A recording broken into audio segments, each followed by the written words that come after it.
Perkenalkan Ibu, saya Nur Syifa Fadila. Ya, saya dari mahasiswa Universitas Pamulang ingin melakukan wawancara kepada Ibu sebagai perwakilan untuk mengetahui koperasi ini. Kita mulai dari core business koperasi ya Bu.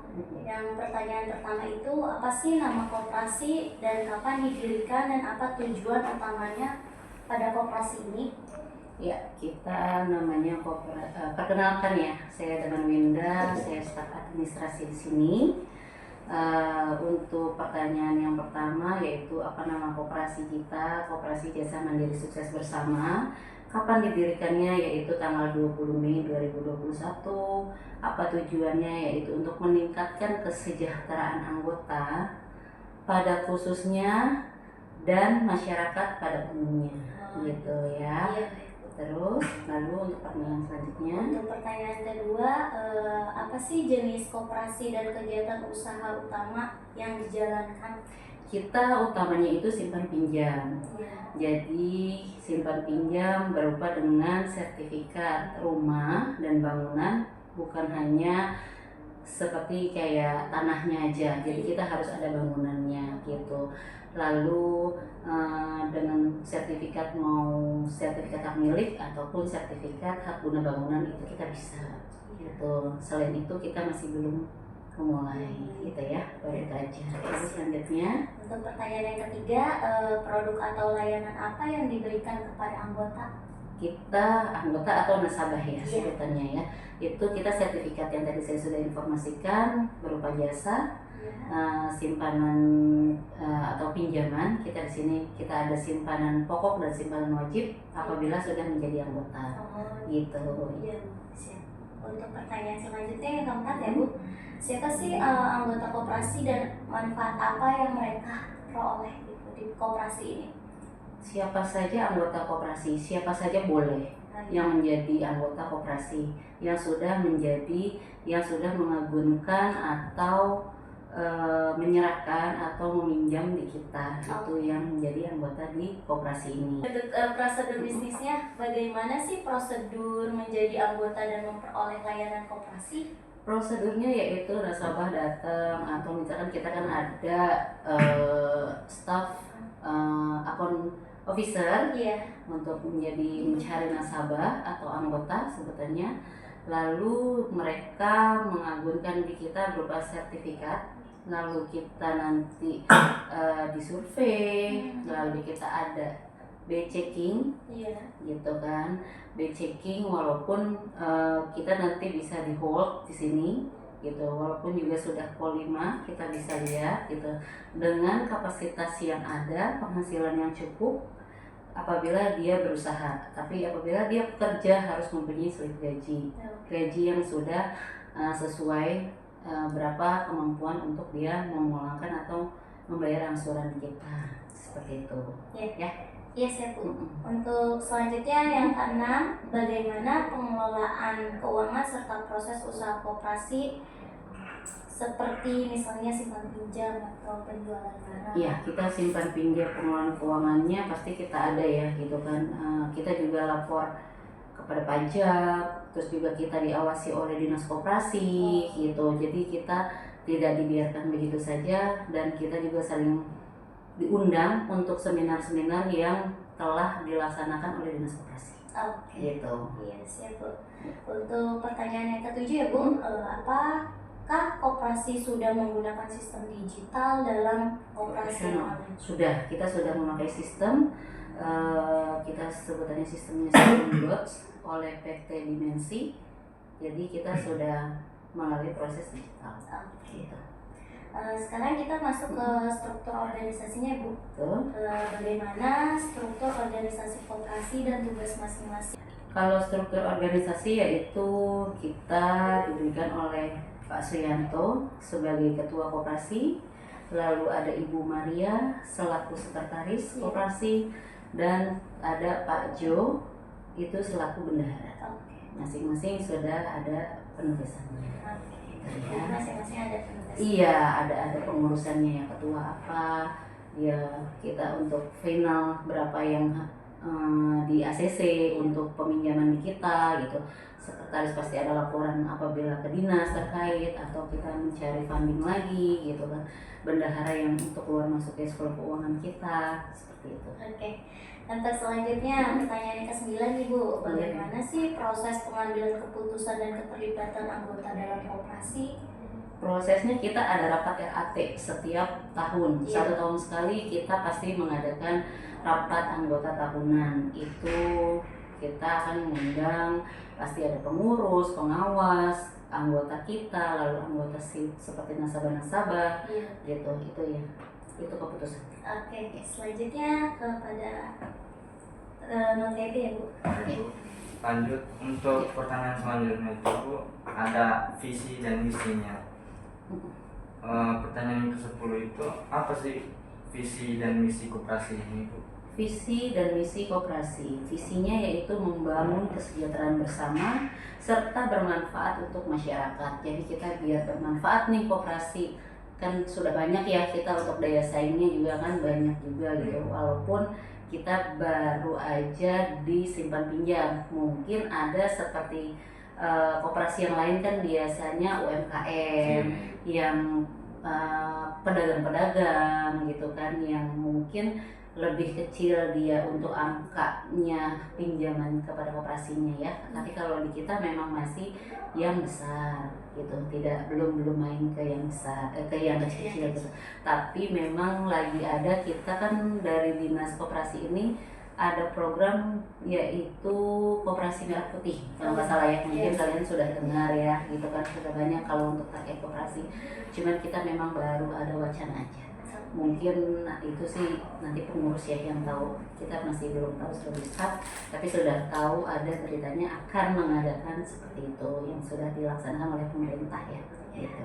Untuk misinya yaitu meningkatkan kepedulian antar sesama, lalu menjalankan tata kelola koperasi dengan etos kerja profesional, lalu bekerja dengan sikap tulus dan memberikan dedikasi. Kita tulus, kita namanya jasa harus tulus ya. Terus juga kan memang pesaingnya banyak banget, mungkin ada ratusan di wilayah Tangsel aja itu udah cukup banyak banget gitu kan. Tapi memang belum banyak yang melapor kepada dinas koperasi gitu. Tapi alhamdulillah kita masih baru di tahun 2021 ini, baru berjalan sekitar 5 tahun di 2026, tapi kita selalu dalam pengawasan dinas koperasi dan selalu mendapatkan undangan apabila ada acara terkait dari dinas koperasi gitu. Selanjutnya baik Bu, untuk pertanyaan selanjutnya itu program atau upaya apa yang dilakukan untuk mewujudkan visi dan misi tersebut? Iya, tadi yang sudah saya juga informasikan, sudah ada wacana pembuatan Koperasi Merah Putih yang sudah ditentukan oleh pemerintah kita gitu. Itu sih yang program selanjutnya yang ingin diadakan dari koperasi ini gitu. Baik Bu, untuk pertanyaan selanjutnya itu mengenai menganalisis SWOT ataupun disebut analisis SWOT. Yang pertama itu untuk strength-nya atau kekuatan, menurut Ibu apa sih keuntungan utama koperasi ini dibandingkan usaha lain? Ya, keuntungannya di kita itu prosesnya cepat gitu. Jadi kalau misalkan nasabah sudah datang, kita sudah tahu datanya, dia sudah mau mengajukan, kita telepon si nasabah, kapan kita bisa survei lapangan, kita bisa survei apa sih, betul nggak sih objeknya yang dijaminkan, betul nggak sih dia kalau memang usaha atau dia bekerja di mana sih dia usahanya.